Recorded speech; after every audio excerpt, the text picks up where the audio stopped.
ShockStop PRO and the Wahoo Mount. That's what we're gonna be putting on my gravel bike here. Nice looking. Definitely nicer looking than the previous version. And it's gonna be the Wahoo Mount. So we're gonna be changing this guy out for one of these. I'm gonna actually have this facing up. You could have it down. The upper stem, I would suggest having the tire on the ground when you do this so it doesn't drop through. Biggest difference between your traditional stem and this stem is the weight. This one's gonna weigh quite a bit more. This one doesn't weigh next to anything. Changing out the suggested elastomers is based on rider weight. I'm at 155 pounds, so I'm gonna stick to the 70 and number 60. It's on there, looks pretty sharp. I like the gloss, pretty good looking. So now let's add the Wahoo on there. Can put our computer mount up here, or we can drop it down a little further. That's definitely gonna be personal preference. I think I'm gonna try it on the lower section first.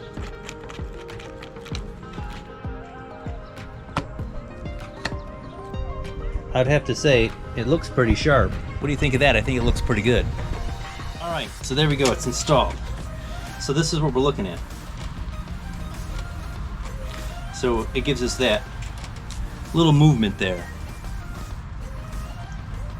So when I'm hitting bumps, that's what you're gonna get.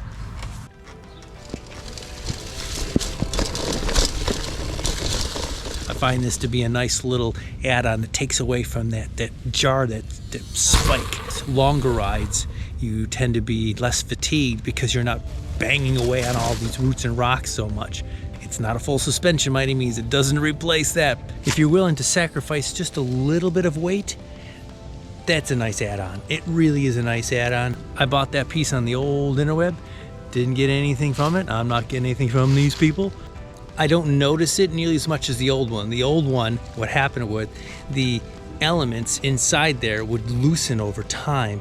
This one is a much better design. The way that the elements are locked into place, they won't loosen up, or they haven't loosened up for me so far with a couple thousand miles that I put on the bike so far with this on it. If you ride gravel and you go in the roots and hit the rocks, or some potholes, you ride rough areas, I think it's well worth it. If you're riding on pavement all the time, no, probably not. Try it out, see what you think.